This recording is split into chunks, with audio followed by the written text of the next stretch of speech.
there. Glad you're joining us today on our new program. This is like chapter 1 of a book. This is like the beginning set of a new program called Boys to Men.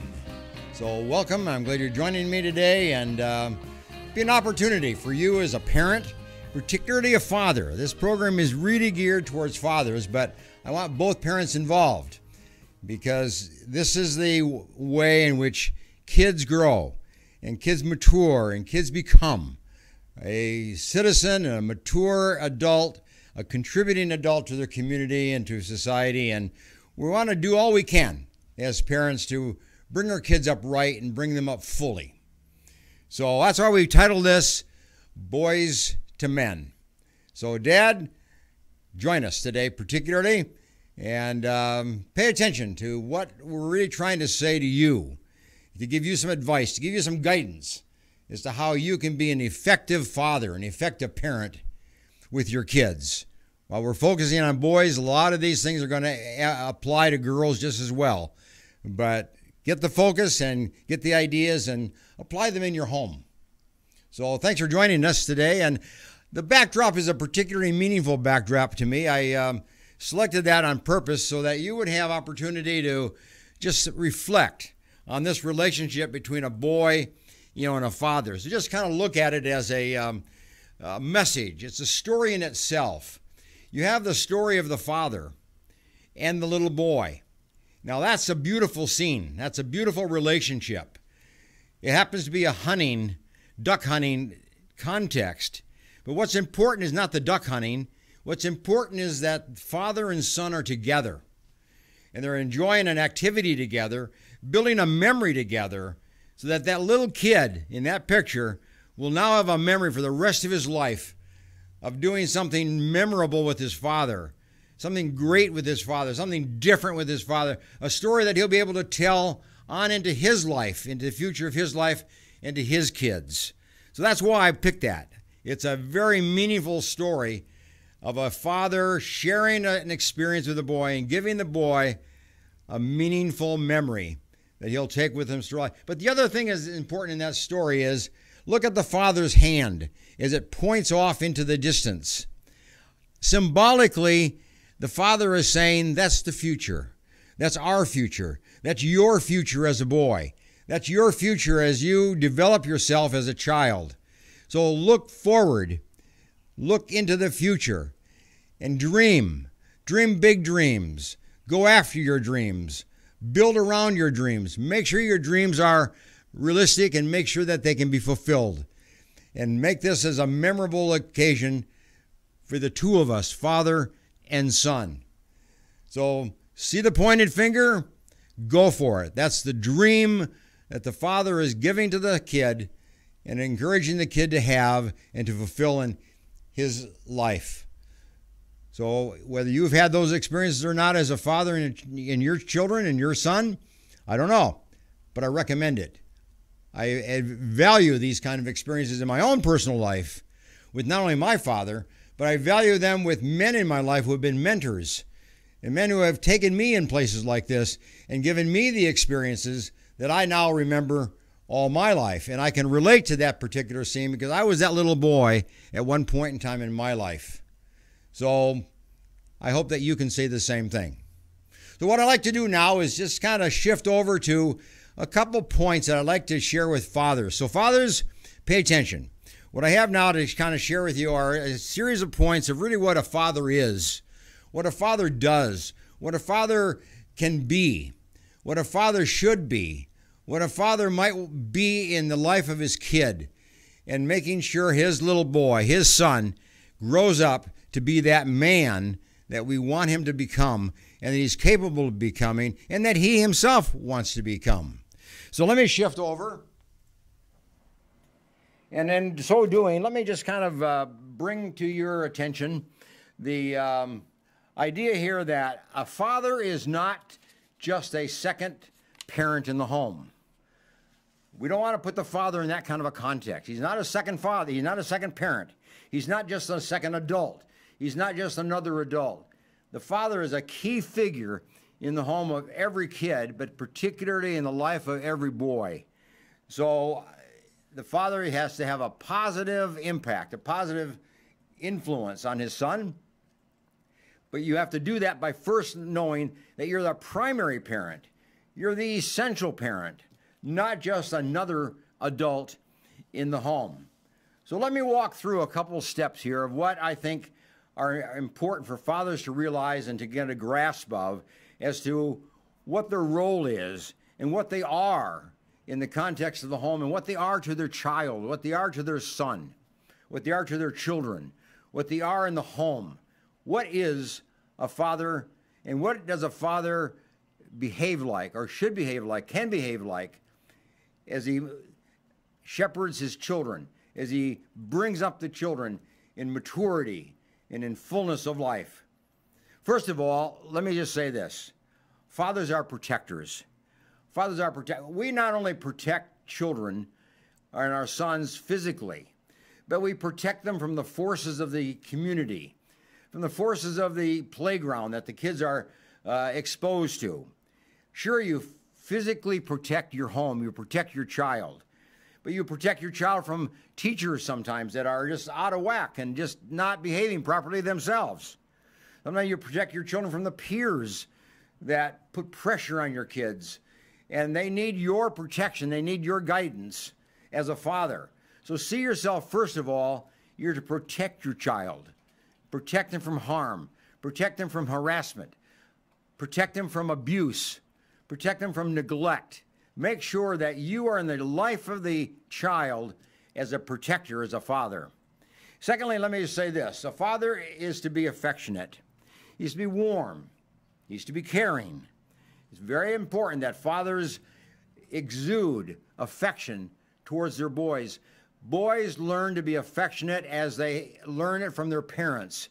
And the father is a primary teaching parent of affection for every boy, to learn how to be affectionate, to be warm, to be caring, to be thoughtful, to be empathetic with other people. So connect with your kids, touch your kids, hug your kids, be part of their life, but be warm and accepting and loving towards them, and they will be like, that's how they learn to be affectionate themselves. Here's the third point. Be trustworthy. Fathers need to be trustworthy, and critically important to be trustworthy. You do what you say, and you say what you do. You put those together. If you say you're going to be somewhere, you be there. If you say you're going to pick up your child at some point in time, you pick them up at that time. Whatever you've committed to, you fulfill. Be a man of trustworthiness. Be a man of belief, that kids can believe you, they can trust you, they can count on you, they can depend on you. That's what a father has to be. He's got to be dependable. And then he has to be one who is approachable. Father's got to be approachable. You have to be available. You got to be in the home. You got to be near your kids. You got to play with your kids. You have to be touching your kids. You have to walk into the room. You have to sit down with them. You have to invite them into your life. You take rides in the car with them. You're there at bedtime. You're there when they get up. You're there in different kinds of times, but you're approachable so the kids can talk to you, can share with you. After school, kids need to share with you what took place. At the end of a day, kids need to share what happened in the course of the day. You need to share with them what happened in your life, because as you share with them, they learn to share with you. That's what a father does. That's a teaching father. Teach kids how to share. Teach children how to talk by you doing it yourself. And then fathers need to be dependable. They need to be dependable providers. Kids need to know that you are a dependable father. You are going to be there. You're going to be there tomorrow. You're going to be there the next day. You're going to be there the next day. You're going to be there the next day. They just know that when you go, you're going to come back. They can depend on you to follow up on your promises. They can depend on you to fulfill a goal that you set for them, and you set for yourself, and you set for the two of you together. Be that dependable father that kids can count on. Kids can just know that you're going to be there, and when they come home, if they have a problem, they have a crisis, they have a stress point, they know they can come to you because you'll listen. You're a dependable man, and you'll be there to listen, and you'll be there to care, and you'll be there to be empathetic in their life. So be a loving and a dependable provider for your kids at all times. And then let me just say this. Kids learn to be loving. Kids learn to share love. Kids learn to accept love from you as a father. But primarily, kids learn to love a woman by watching you love your wife, love your spouse. When kids watch you in a loving relationship, they learn to live a loving relationship. So you're teaching at all times in your life. And it's important to recognize, important to know that you are that teaching father. And one thing that you really want to teach them is how to love a woman in a caring and a compassionate and tender, manner. And then I say this, quality time. Quality time is very important for your son. You want quality time, like that backdrop that I showed you. Taking your son on a trip, like a hunting trip, is quality time. Taking your son on a shopping trip, perhaps, could be quality time. But perhaps like car ride could be a very quality time. Playing games together could be quality time. Playing in the yard could be quality time. Think about the time that you spend with your kids as a time to have quality time, not just time together, but time that is meaningful. And a quality time is you build memories, you build relationships, you build time together that kids can go back to and remember and tell about and share with others. That's what quality time is all about. The way that you make an impact on your kid, that's quality time. So it isn't that you spend 1 hour or you spend 20 minutes, you spend 3 minutes or 4 hours. That's not the point. It's how you spend that time together so your kid can say, that was a good time together. We had a good time together. That's quality time. And then lastly, you as a father, you're a teacher. You're a teacher. You are an educator. You assist with homework. You assist in the areas of subject matter that you are familiar with and that you're competent in. Could be math, could be spelling, could be English, could be grammar, could be writing, could be doing projects together. It doesn't matter. The important thing is that you put yourself in the role of an educator at home. Remember, parents are the first teachers that kids ever have. And as a father, you're one of the first teachers a kid ever has. Continue to play that role. Continue to be the teacher. Continue to be the educator in the home. Don't just send your kid to the school and think that's where the education is going to take place.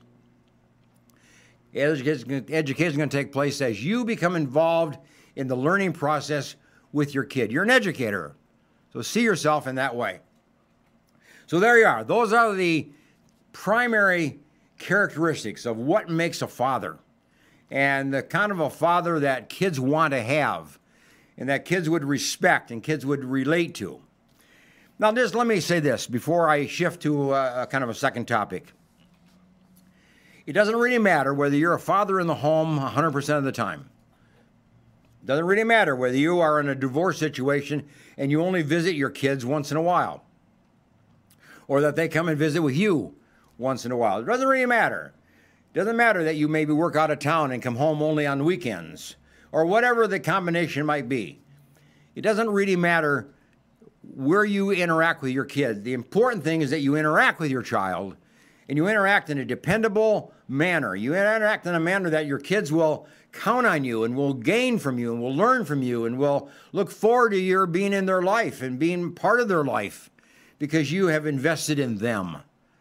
So don't see yourself as being inadequate or that you can't fulfill some of these characteristics as a father because you're not in the home. Don't think that way. Whether you have 1 hour with your kid a week or you have 100 hours with your kid a week, you are a father that can be dependable, that can be a teaching parent, that can have quality time with your kids, can be trustworthy, can be dependable. You can be a provider and all the things that we've been talking about. It's not time, it's the characteristics that you have as a father to bring your kid up in that very positive influence that only you can provide as the man of the house, as the father, to your kids. Okay, now what I'd like to do is just kind of shift my topic a little bit and put it in this kind of a context. Every parent, to be a good parent, to be an effective parent, but particularly fathers, okay? Particularly. It's important that you know what your kids want of you. It's important that you know how you are seen in the eyes of your children. It's important that you know that your kids are expecting certain things of you. What is it that they want of you? What is it they want from you?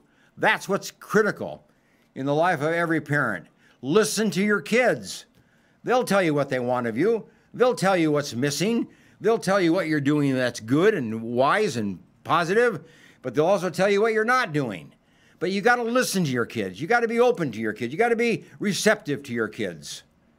So the point is, what do kids want you as a father to know? What is it that your kids want you as parents to know? So talk to your kids, listen to your kids, and here's what they're going to tell you, okay? Here's one thing they're going to tell you.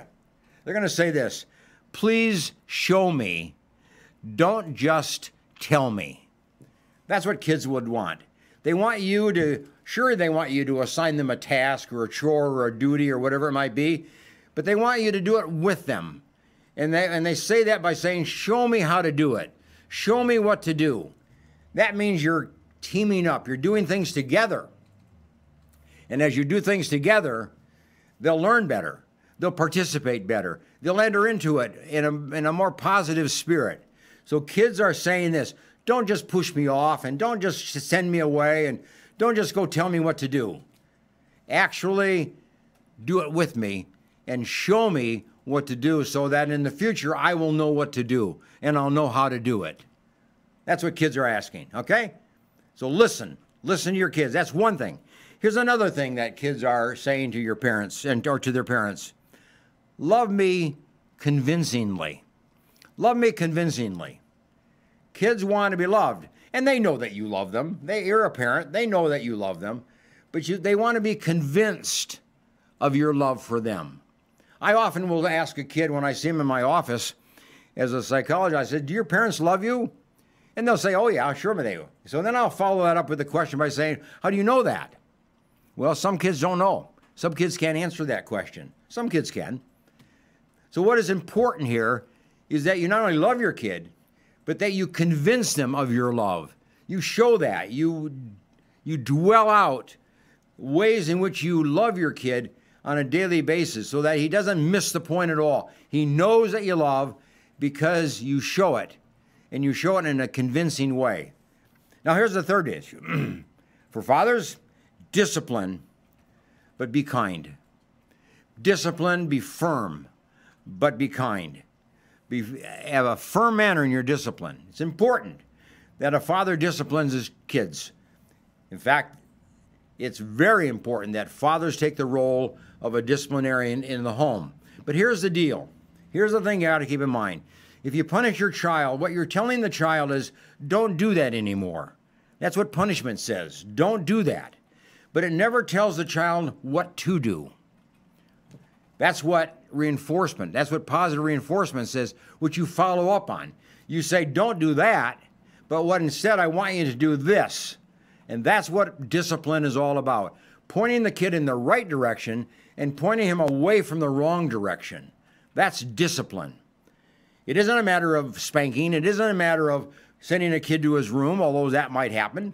It isn't a matter of taking away toys or taking away privileges, although that may happen. What discipline is telling the child, don't do that anymore, but instead I want you to do X, Y, Z, something else in the future. Next time that opportunity comes, do this instead. That's what discipline is. It's relearning. It's reshaping the learning process. It's rebuilding the behavioral patterns of a kid away from something that's unacceptable to something that's more acceptable. Okay, here's the next point that kids want parents to know. They want you to be their safe haven. Kids are saying, be my safe haven. In other words, when I come home, I want to be safe. I want to feel safe. I want to feel secure.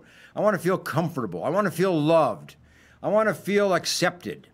That's what home is about for a kid. It's being a safe haven. It's a place to come and relax. It's a place to come and be accepted. It's a place to come and be loved and be cared for, and to be cuddled, and to be coddled, and to be brought into a loving relationship. That's what kids want in the home. That's what kids want from you as a parent. Be that safe haven for your kids. Make sure they have that feeling of safety every time they're around you. And then here's the next point. Accept me for who I am, what I am able to accomplish, what I'm able to be, what I'm able to do. And then push me just a little bit. In other words, accept me for the abilities that I have. Accept me for the strengths that I have. Accept me for the opportunities that I have to develop and to become a positive person and a skillful person in something. But push me a little bit. Give me the little standards. Give me a little exercise to do better, to improve, and to do a little bit more and do a little bit better. Be that encourager. Be that support person that says, you can do it, but you can do it even better. And help kids recognize their skills, their abilities, their attributes, and then push them to develop those skills so that they can enjoy the fruit of their own personality and the fruit of their own quality of life that they have given to them by the Creator. Okay, now, kids also say this: learn to trust me. Learn to trust me. Kids want to be trusted. You start out in life, you don't trust kids. Of course you don't. But as kids grow older and more mature, they want to be trusted. And you need to learn to trust them. You need to give them a little chance to prove that they can be trusted. Give them opportunity to succeed or fail, if you will. And then from that, you learn to trust them as they succeed, as they have success in life, as they accomplish, as they fulfill their duties, as they fulfill a promise, as they follow through and do what they say. You build that trust. And eventually that trust lets them live their life independently. No kid can live independently if he hasn't been trusted by his parents in the early years of his life. A trusting parent, a kid that's trusted, will become a mature kid. And that's your job as a father. Develop that sense of trust and convey that, to your child, to your son. And then here's another one. Encourage me. Kids say this. Boys say this. Encourage me.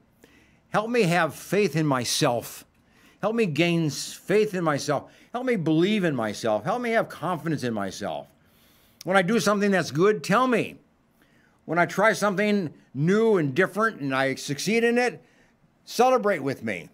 Tell me that you are happy for me. Tell me that you are pleased. Tell me that you are encouraged by how I am improving and how I'm doing better. That's what kids are asking of their parents. That feedback. They want that feedback that they're doing better and you recognize it and you share that with them. Tell them how good they are. Tell them how much better they are today than they were a month ago. Give them the progress report. That's what you do as a father and as a parent to your kids. And boys need that, particularly.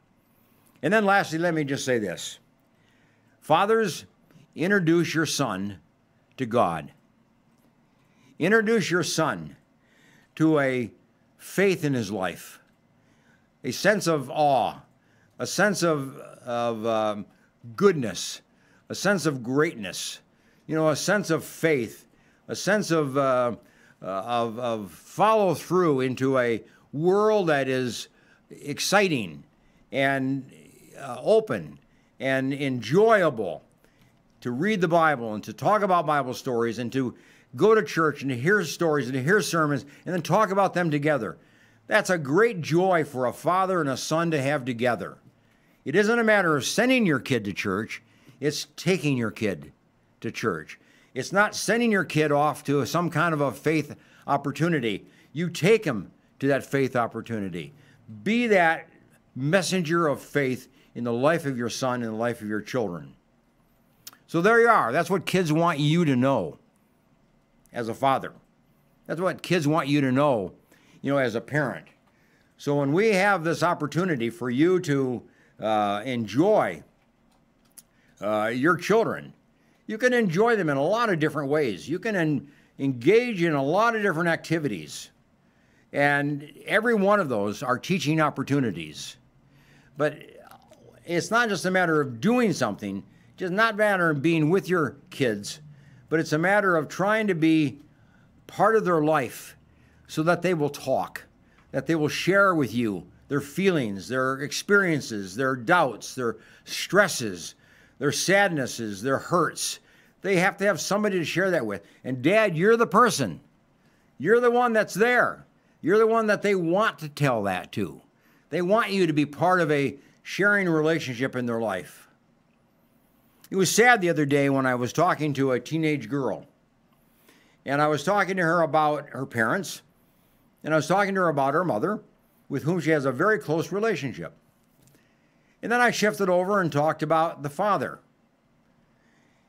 And she broke down and cried, actually. Because here's what she said. I have never shared anything with my father. He does not listen. He does not care about how I feel and what happens in my life. And I cannot talk to him. He's not available. Now, that's a sad story, but it's a true story.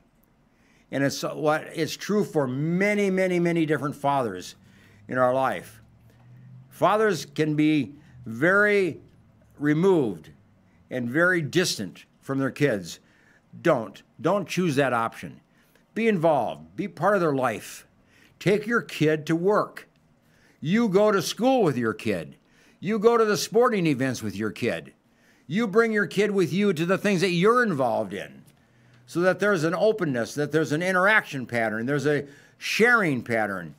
You want to be that father that your kid will come and talk to and will share with and will be part of your life as you become part of their life. That's what you want. You want both of them to be part of your life, both mother and dad. Don't be like the girl that told me that her father does not listen, does not care, is not empathetic, and would not even help, would not do anything if she did share, with him. So, fathers, this is your opportunity. Now, before we end today, I want to do two things. One is I want to direct you to my book. It's on my website. My book that I wrote on this topic of Doctor, Teach Me to Parent. It's a book that you can get through Amazon. You can call my office. Call my office at 244-3260, and we'll get a book out to you. You can get it on Amazon. But here's a manual, kind of a Dr. Spock type of a book, if you will. How do you help kids with anger? How do you help kids celebrate? How do you help kids communicate? How do you help kids develop language? How do you help kids have a patriotic sense of duty to their country and to each other?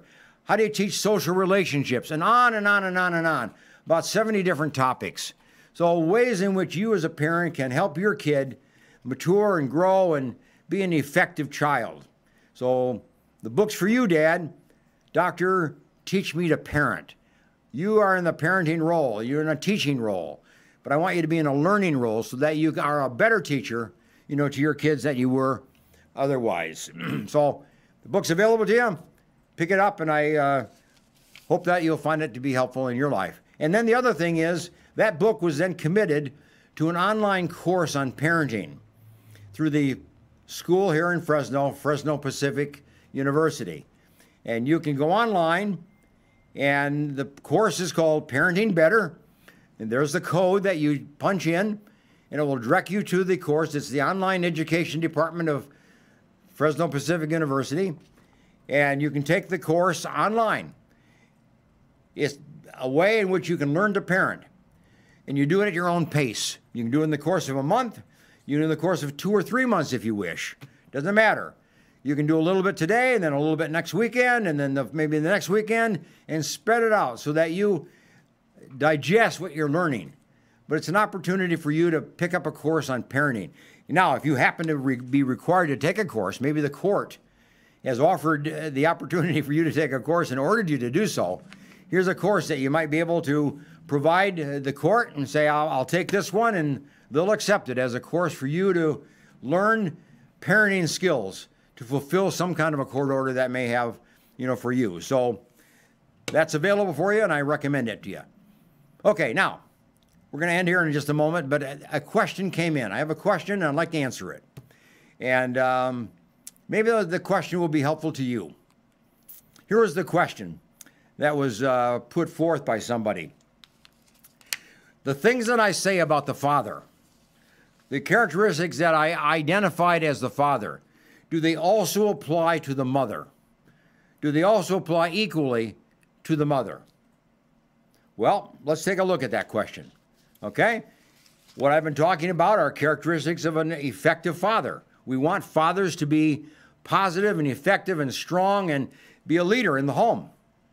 So there you are. We want you to be that person. But we want mothers to be like that too. But here's the deal, and this is the thing that is very, very important. Yes, the answer to that question is yes. What is good for the father is good for the mother. The qualities of parenting where one is good for the qualities of the parenting of the other. But here's the catch. If one of these components or all of these components are missing in the life of the father, if the father does not fulfill these qualifications, the child will be drastically impacted. He'll be hurt. He'll miss a very major teaching point in his life. Fathers, you cannot skip these qualifications, these characteristics, these qualities.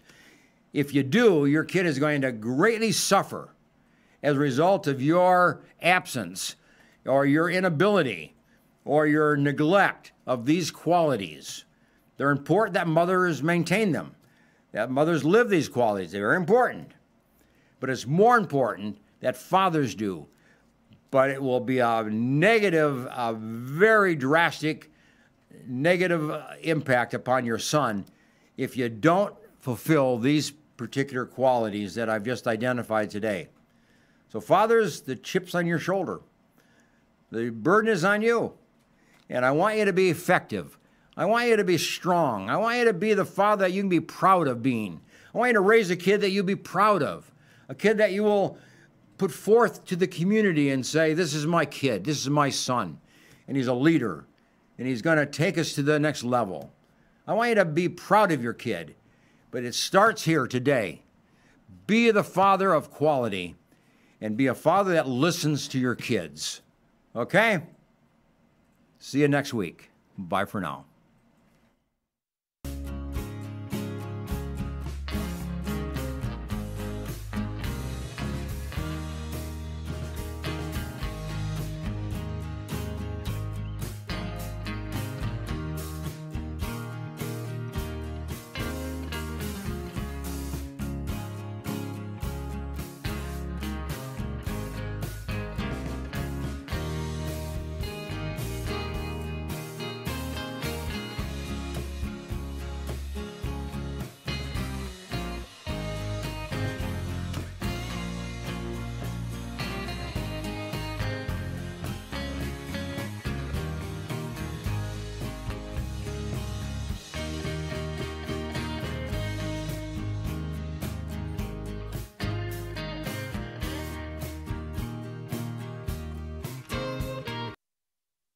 The Green Gables Care Home is a 24-hour assisted living facility for the elderly located in Clovis, California, offering spacious private and semi-private rooms which are wheelchair approved, catering to the special person in your life who needs attention and wants to live in a loving home environment. The Green Gables Care Home has assisted living in secured homes for elderly with Alzheimer's, memory loss, and for your loved ones needing assistance with their activities of daily living. Call 559-297-9438 and visit greengablescarehome.com.